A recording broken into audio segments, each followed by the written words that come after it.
पश्चिम बंगाल में वक्फ कानून के खिलाफ चल रहा विरोध प्रदर्शन हिंसक हो जाने के बाद राज्य में सियासत भी तेज हो गई है। मुर्शिदाबाद को कथित तौर पर हिंदू समुदाय के लोगों के पलायन की खबरें आ रही हैं। बंगाल में नेता प्रतिपक्ष शुवेंदु अधिकारी ने कहा है कि हिंसा की चपेट में आए इलाकों से हिंदुओं को भगाने के लिए मजबूर किया जा रहा है।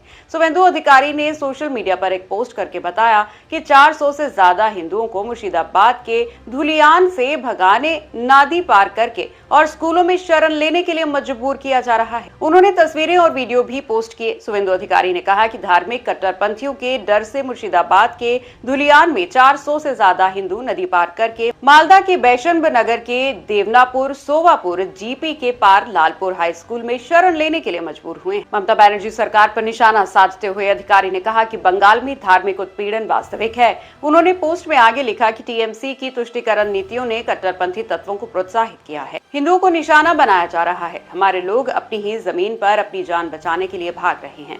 कानून व्यवस्था की इस विफलता के लिए राज्य सरकार को शर्म आनी चाहिए। उन्होंने जिले में तैनात केंद्रीय अर्धसैनिक बलों, राज्य पुलिस और जिला प्रशासन से इन विस्थापित हिंदुओं की सुरक्षा वापसी सुनिश्चित करने का आग्रह किया है।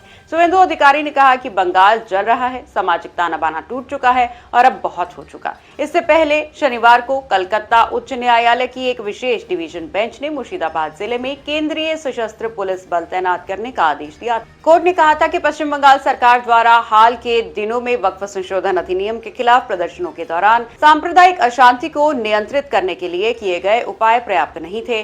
बेंच ने यह भी कहा कि अगर पहले सीपीएफ तैनात किया गया होता तो स्थिति इतनी गंभीर और अस्थिर नहीं होती। कोर्ट ने टिप्पणी करते हुए कहा कि केंद्रीय सशस्त्र बलों की पहले तैनाती से स्थिति को कम किया जा सकता था, क्योंकि ऐसा प्रतीत होता है कि समय पर पर्याप्त उपाय नहीं किए गए।